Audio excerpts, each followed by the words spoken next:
نحمده ونستعينه ونستغفره ونعوذ بالله علينا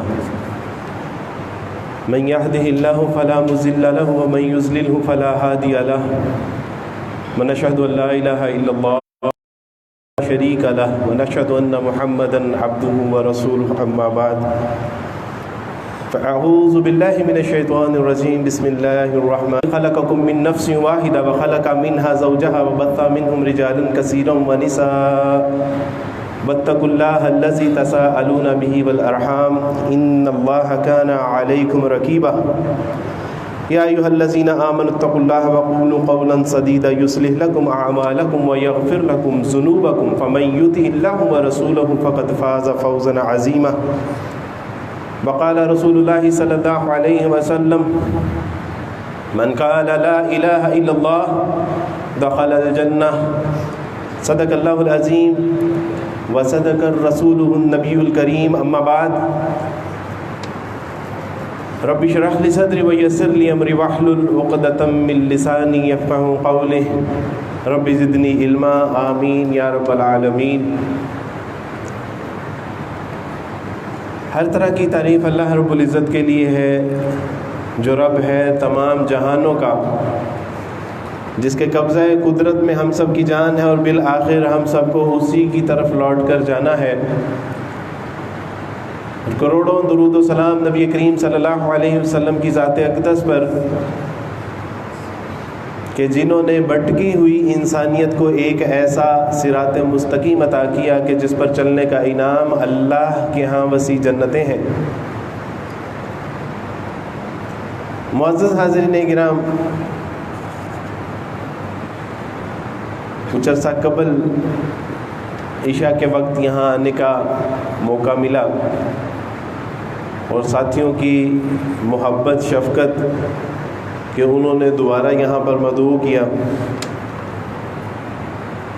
اللہ سبحانہ و تعالیٰ یہ اللہ کے دین کے لیے ہماری جو محبت ہے اس کو قبول فرما لے۔ واقعہ یہ ہے کہ اللہ سبحانہ و تعالیٰ نے حضرت انسان کو جن نعمتوں سے نواز رکھا ہے اس میں ایسی ہیں کہ ہم ان کا ساری زندگی اگر تذکرہ بھی کرتے رہیں تو اللہ کی نعمتیں ختم نہیں ہو سکتی، ہماری سانسیں چاہے ختم ہو جائیں۔ اس میں دیکھتے ہیں کہ آسمان ہے کہ اللہ کی نعمتوں اور نشانیوں سے بھرا پڑا ہے، اور انسان اپنے ارد گرد دیکھتا ہے تو ندی نالے ہیں، چشمے ہیں، حجر ہے، شجر ہے، سمندر ہے، چشمے ہیں، ندیاں ہیں، پھول ہے، پھل ہے، پرندے ہیں، فضا ہے، ہوا ہے، کہ وہ ایک سلسلہ ہے جو اللہ سبحانہ و تعالیٰ کے ہونے کا نہ صرف پتہ دیتا ہے بلکہ اللہ سبحانہ و تعالیٰ اس کو نعمت قرار دیتے ہیں۔ لیکن ایک نعمت ایسی بھی ہے کہ جس کو اللہ سبحانہ و تعالیٰ نے بڑے جلیل القدر انداز میں قرآن مجید میں نعمت قرار دیا ہے۔ قرآن مجید کی ایک آیت بہت شان و عظمت والی، اور وہ یہ ہے کہ الیوم اکملت لکم دینکم واتممت علیکم نعمتی ورضیت لکم الاسلام دینا۔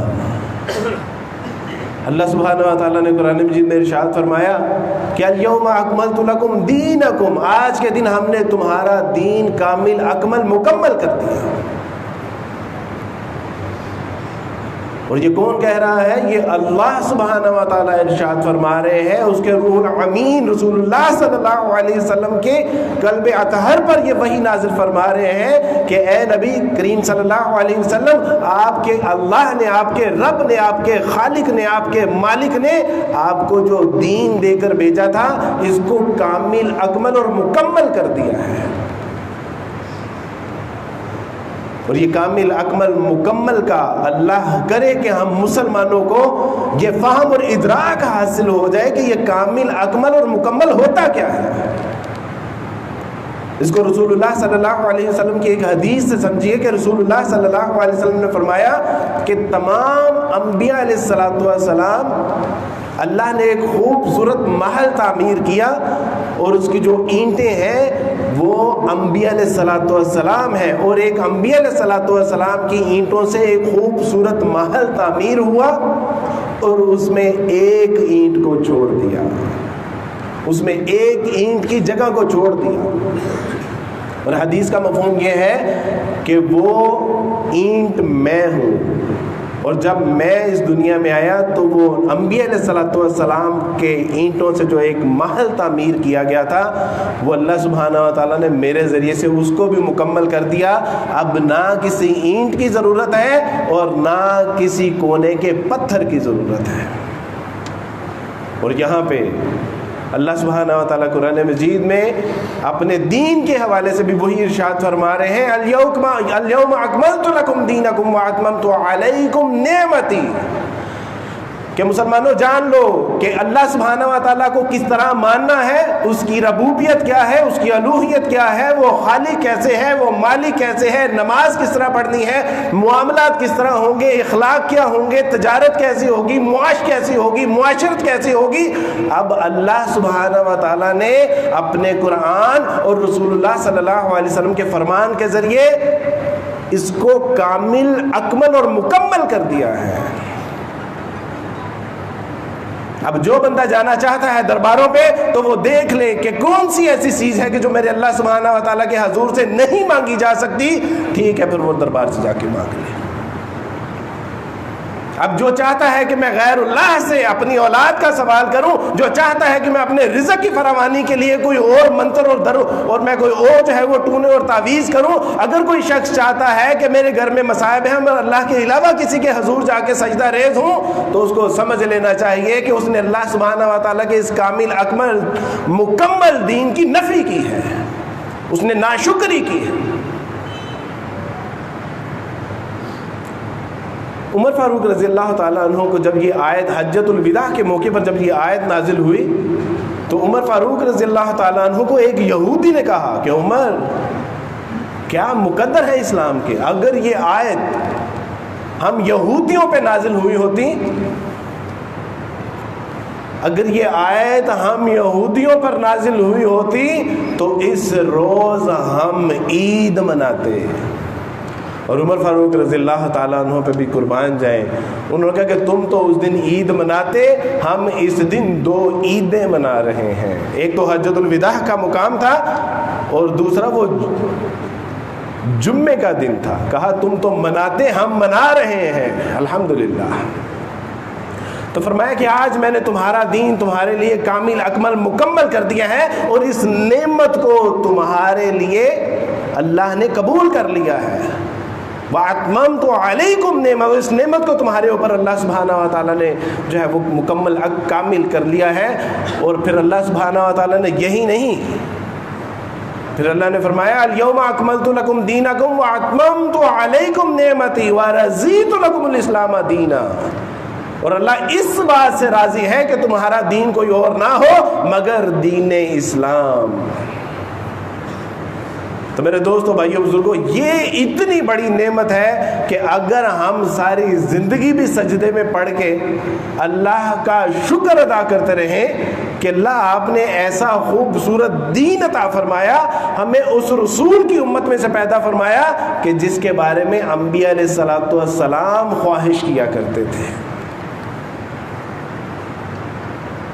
تو اس دین کو میرے دوستو، بھائیو، بزرگوں، یہ بات بڑی کڑوی ہے لیکن سچ ہے کہ ہم نے اس نعمت کو نعمت سمجھا ہی نہیں ہے۔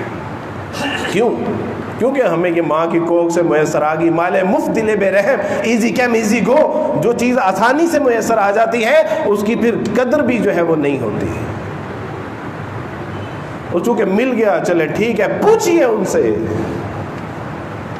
پوچھئے، آج صبح ایک بچی کو دیکھ کے آیا ہوں میں، میرے گھر میں اسٹے ہے اس کا، اور اس نے اسلام قبول کیا۔ اسلام قبول کرنے کے بعد کون سے مصیبتوں کے اس کے اوپر پہاڑ نہیں توڑے گئے، گھر والے اس کے دشمن ہو گئے، رشتہ دار اس کے دشمن ہو گئے، اپنے پرائے ہو گئے، اور پرائے تو ویسے ہی پرائے ہیں۔ اس وقت وہ اللہ سبحانہ و تعالیٰ کے حضور ہاتھ اٹھا کے دعا کرتی ہے کہ اللہ میں نے تو تیرا دین قبول کیا ہے، تو نے میرے اپنوں کو ہی پرایا بنا دیا۔ اے اللہ میں نے تو تیرے دین کو آخرت کی کامیابی اور کامرانی کے لیے قبول کیا ہے، اے اللہ تو نے میری دنیا کی مشکل بنا دی۔ اور جو لوگ اس دین کو دانستہ اور شعور کے ساتھ قبول کریں، پوچھئے اس سے کہ انہوں نے کیا قربانیاں دی ہیں اس دین کے لیے۔ ان کو مال سے محروم کر دیا جاتا ہے، بعض اوقات ان کی جان سے ان کو محروم کر دیا جاتا ہے۔ کیوں؟ کیونکہ وہ جانتے ہیں کہ یہ کتنی بڑی نعمت ہے، اور وہ جانتے ہیں کہ اس نعمت کے لیے جان بھی دے دے، جان دے دی کہ دی ہوئی اسی کی تھی، حق تو یہ ہے کہ حق ادا نہ ہوا۔ وہ کہتے ہیں کہ اللہ اس تیری نعمت کا اگر جان بھی تیری راہ میں قربان ہو جائے تو پھر بھی تیری اس نعمت کا حق ادا نہیں ہو سکتا۔ ذرا اپنے گرے بالوں میں جھانکیے مجھ سمیت کہ اللہ نے یہ جو مفت میں ہمیں نعمت عطا فرما دی ہے، ہم نے کیا مل پایا ہے ایسی عطا، ہم نے کیا قدر کی اس کی؟ کیا ہمارے کاروبار میں دین زندہ ہے؟ کیا ہمارے خاندان میں دین زندہ ہے؟ کیا ہمارے معاملات میں دین زندہ ہے؟ نہیں میرے دوستو بھائی بزرگوں۔ اور جنہوں نے اپنے معاملات، کردار، اپنے عقل و فہم، شعور میں اس دین کو زندہ رکھا ہے، دیکھیے اپنے پڑوسی ملک میں اللہ سبحانہ و تعالیٰ نے کس طرح ان کے اوپر اپنی نعمتوں کی برسات کی ہے۔ اللہ نے پہلے 20 سال ان کو رگڑا، خوب امتحان لیا کہ کچے ہیں کہ پکے ہیں۔ انہوں نے ثابت کیا کہ اللہ تیری راہ میں پکے ہیں، تیری راہ میں جان بھی دینے کے لیے قربان ہے، لیکن کسی باطل نظام کو قبول نہیں کریں گے۔ جب بھی نظام آئے گا تو نظام الہی یہاں پہ آئے گا، اس کے علاوہ کوئی نہیں آئے گا۔ اللہ نے 20 سال آزمایا اور اس کے بعد وہ نعمت جو کی تو ان کو عطا کی۔ تو بات کسی اور طرف نکل گئی۔ تو میرے دوستو بھائیو بزرگوں، یہ ایک ایسی نعمت ہے کہ اس کی قدر نہیں کریں گے تو اللہ سبحانہ و تعالیٰ اس کے باقی ماندہ ثمرات سے ہمیں محروم کر دیں گے۔ میں بھی اس وقت آپ لوگوں کا حصہ ہوں، امت کا، ملت کا، قوم کا، ملک کا ایک حصہ ہوں، اور میں سمجھتا ہوں کہ شاید میں بھی اس طرح اس دین کی قدر نہیں کر پایا جس طرح کہ اس دین کی قدر کرنے کا حق تھا، کیونکہ میں مسلمانوں کے گھر میں پیدا نہیں ہوا۔ پیدا تو میں ایک عیسائی گھرانے میں ہوا جہاں پہ 3 خداؤں کی عبادت کی جاتی تھی، باپ، بیٹے، روح القدس۔ ایک خدا میں 3 شخص ہیں، یعنی باپ، بیٹے اور روح القدس۔ 3 خداؤں کی عبادت کرنے والا وہ گھر جہاں پہ مسیح علیہ السلام کو خدا بھی مانا جاتا تھا اور خدا کا بیٹا بھی تسلیم کیا جاتا تھا۔ گویا کہ ہمارے دن کا آغاز بھی کفر سے ہوتا تھا اور ہمارے دن کا اختتام بھی کلمہ کفر پہ ہوتا تھا۔ اللہ سبحانہ و تعالیٰ نے جب شعور کی دہلیز پہ قدم رکھنے کی توفیق عطا فرمائی تو پتہ چلا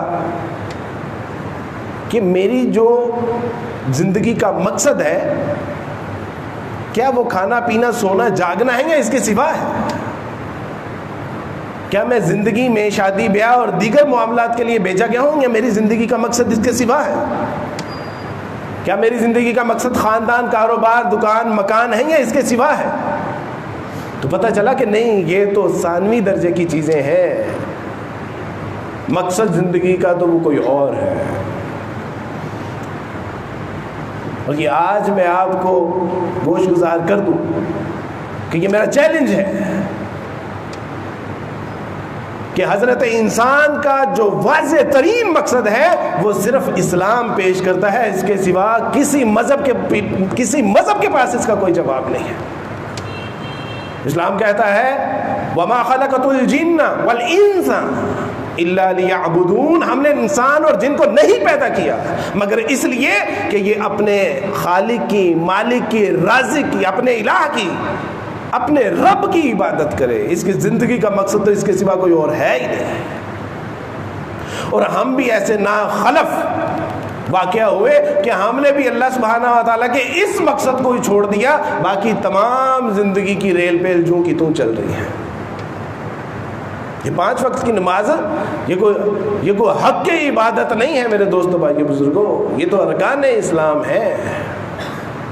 تو عبادت کا وسیع ترین مفہوم جو مفسرین نے، محدثین نے، جو متکلمین نے، سیرت نگاروں نے جو اس کا مفہوم بیان کیا ہے وہ یہ ہے کہ عبادت وہ ہے کہ اللہ کے عائد کردہ ہر حکم کو مان لینا اور اللہ سبحانہ و تعالیٰ کے منع کی ہوئی ہر چیز سے باز آ جانا، یہ عبادت کا مفہوم ہے۔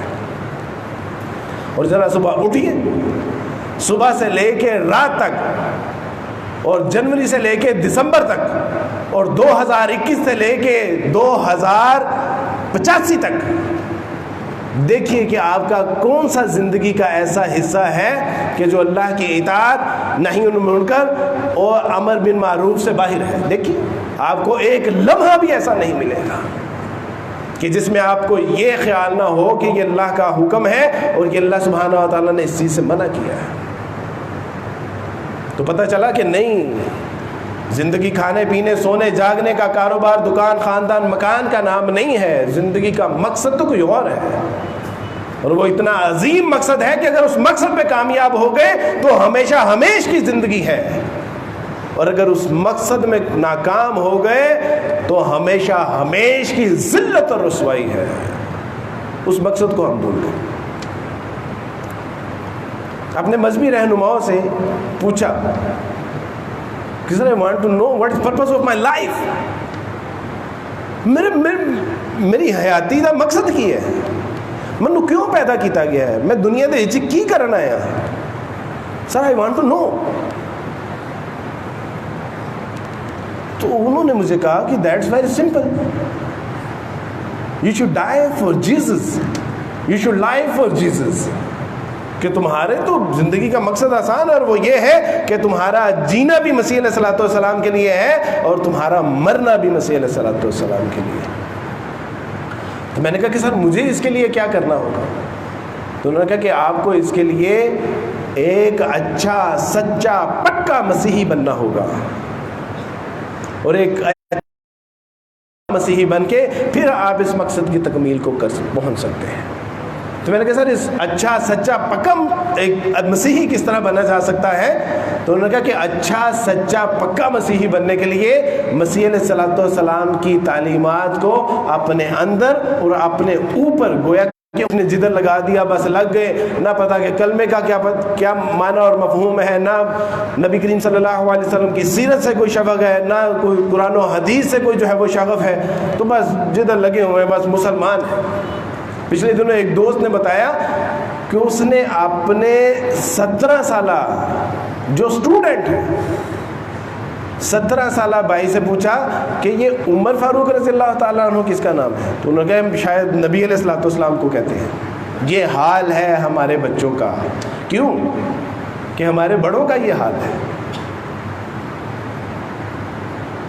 تو ان کا شکریہ کہ انہوں نے مجھے شعوری طور پر، ہم بھی ایسے ہی مسیح تھے کہ ہم مسیح کے گھر میں، مسیحیوں کے گھر میں پیدا ہوئے تھے، باپ بیٹے روح القدس سے صبح کا آغاز کرتے، باپ بیٹے روح القدس سے ہم جو ہے وہ سو جاتے ہیں، اور بس ایسے ہی چرچ جا رہے ہیں کیونکہ ہم عیسائی ہیں، کرسمس منا رہے ہیں کیونکہ ہم عیسائی ہیں، ایسٹر منا رہے ہیں کیونکہ ہم عیسائی ہیں، ہم جو ہے وہ پاک شراکت لے رہے ہیں کیونکہ ہم عیسائی ہیں۔